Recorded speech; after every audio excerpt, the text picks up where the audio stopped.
दोस्तों, हमारे साथ ऐसा कितनी बार होता है कि हम अपनी किस्मत को कोसते हैं। हम कहते हैं हमारी किस्मत फूटी है, ऐसा मेरे साथ ही क्यों होता है। जब हमारे साथ कुछ बुरा होता है हम आमतौर पर निराश हो जाते हैं और अपनी किस्मत पर दोष लगाने लगते हैं। हम यह सोचते हैं कि हमारे भाग्य में उठापटक लिखी गई है और सब गलतियां हमारे ही जीवन में क्यों होती हैं। हमें लगता है कि हमारे पास सही चीजों की कमी है, जिसके कारण हम अपने लक्ष्यों को हासिल नहीं कर पा रहे हैं। कितनी बार हमने बहुत सी चीजें बस यह कहकर छोड़ दी हैं कि किस्मत में होगा, नहीं तो मुझे मिलेगा कैसे। हम तो अपने आप को यह तक तसल्ली दिला देते हैं कि इसमें मेरा दोष था ही नहीं, मैं और करता भी तो क्या। ऐसे विचार आपके मन में भी आते हैं तो यह कहानी आपके लिए है। एक दिन एक व्यक्ति महात्मा बुद्ध के पास आया। उसने महात्मा बुद्ध से कहा कि मैं अपनी किस्मत ठीक करवाने आया हूं। मैं बहुत दुखी रहता हूं, मैं जो भी करता हूं वह खराब हो जाता है। मेरी किस्मत मेरा साथ नहीं देती। मैंने सुना है कि आप सभी के समस्याओं का समाधान करते हैं। क्या आप मेरी भी फूटी किस्मत को सुधार सकते हो? महात्मा बुद्ध जी ने कुछ पल उसकी आंखों में देखा और उससे पूछा, यह फूटी किस्मत तुम्हें कहां दिखी? तुम्हें ऐसा क्यों लगता है कि तुम्हारी किस्मत फूटी हुई है? उस आदमी ने कहा, मैं जो भी करता हूं तो वह हो नहीं पाता, तो मेरी किस्मत फूटी ही हुई ना। किसी वक्त मेरे पास सब कुछ था, धन, सुख, आनंद। फिर मेरे माता पिता गुजर गए। जैसे जैसे करके मैंने अपनी खुद की परवरिश की। मैंने जिससे सच्चे मन से प्रेम किया, उस प्रेमिका ने किसी और से विवाह कर लिया। मैंने एक छोटा सा व्यापार शुरू किया, तो जिस मित्र के साथ मैंने वह व्यापार शुरू किया वह मेरा व्यापार ही हड़प बैठा। मुझे किसी ने बताया कि आप सारी समस्याओं का हल निकाल देते हो, क्या आप मेरी भी किस्मत ठीक कर सकते हो? महात्मा बुद्ध ने कहा, लाओ तुम्हारी फूटी किस्मत मुझे दे दो, मैं अभी उसकी मरम्मत कर देता हूं। व्यक्ति ने कहा, मैं किस्मत को कैसे दे सकता हूं, वह तो दिखाई भी नहीं देती। महात्मा बुद्ध ने पूछा, जब तुम्हें तुम्हारी किस्मत दिखाई ही नहीं देती तो तुम्हें कैसे पता कि वह खराब हो चुकी है?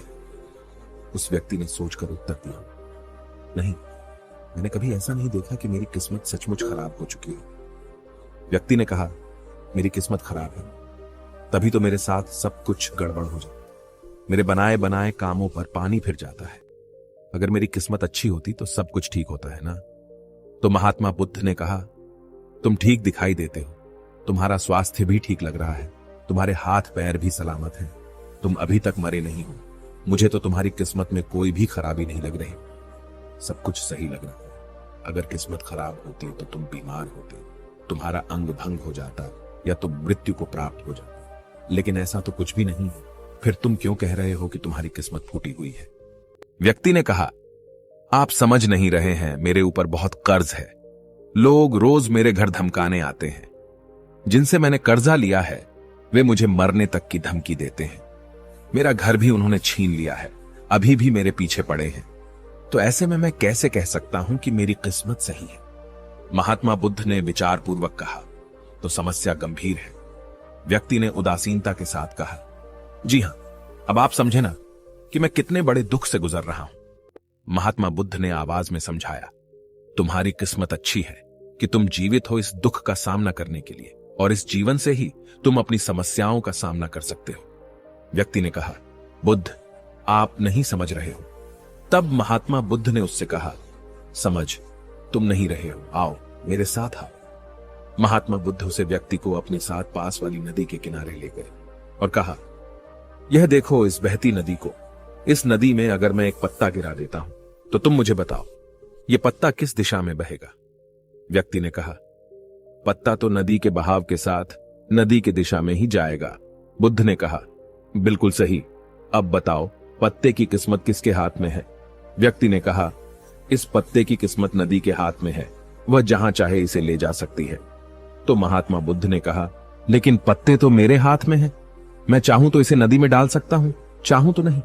व्यक्ति ने कहा, तो फिर इसकी किस्मत आपके हाथों में है, आप जहां चाहे इसे डाल सकते हैं।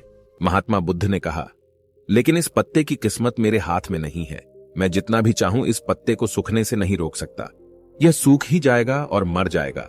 जब तक यह पेड़ पर था यह हरा था, इसे ऊर्जा मिल रही थी, लेकिन अब यह पेड़ से अलग हो गया है। अब बताओ, इस पत्ते की किस्मत अच्छी है या बुरी?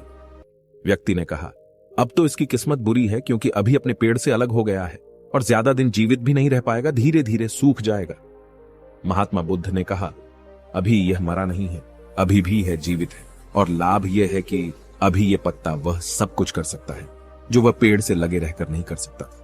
बुद्ध ने वह पत्ता हवा में छोड़ दिया, वह उड़कर दूर जा गिरा। तब बुद्ध ने कहा, देखो, पेड़ पर रहकर भी कभी इतनी दूर नहीं जा सकता था।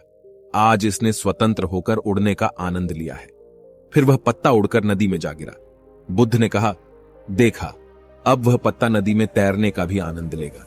और अगर तुम ध्यान से देखो तो यह पत्ता कितने ही छोटे छोटे जीवों को अपने ऊपर बिठाकर नदी के एक किनारे से दूसरे किनारे पहुंचा रहा है। इस पत्ते की भी किस्मत अच्छी है, क्योंकि वह अपने नए अवसरों को ढूंढने में लगा हुआ है। तुम्हारी समस्याएं तुम्हें उड़ने का अवसर दे सकती हैं, यदि तुम उन्हें सकारात्मक नजरिए से देखो।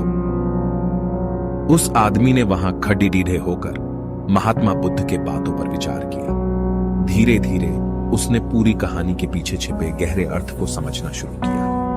वह महात्मा बुद्ध की ओर देखते हुए बोला, आप सही कह रहे हैं महात्मा। मैंने अपने भाग्य पर ध्यान देने में अपनी दृष्टिकोण को सीमित कर दिया था।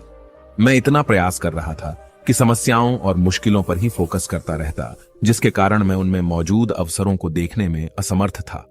मुझे अब समझ आ गया है कि मेरी फुटी किस्मत बस एक डर और निराशा से उत्पन्न एक धारणा थी। यह कहानी हमें यह सिखाती है कि हमारी किस्मत हमारे हाथ में होती है।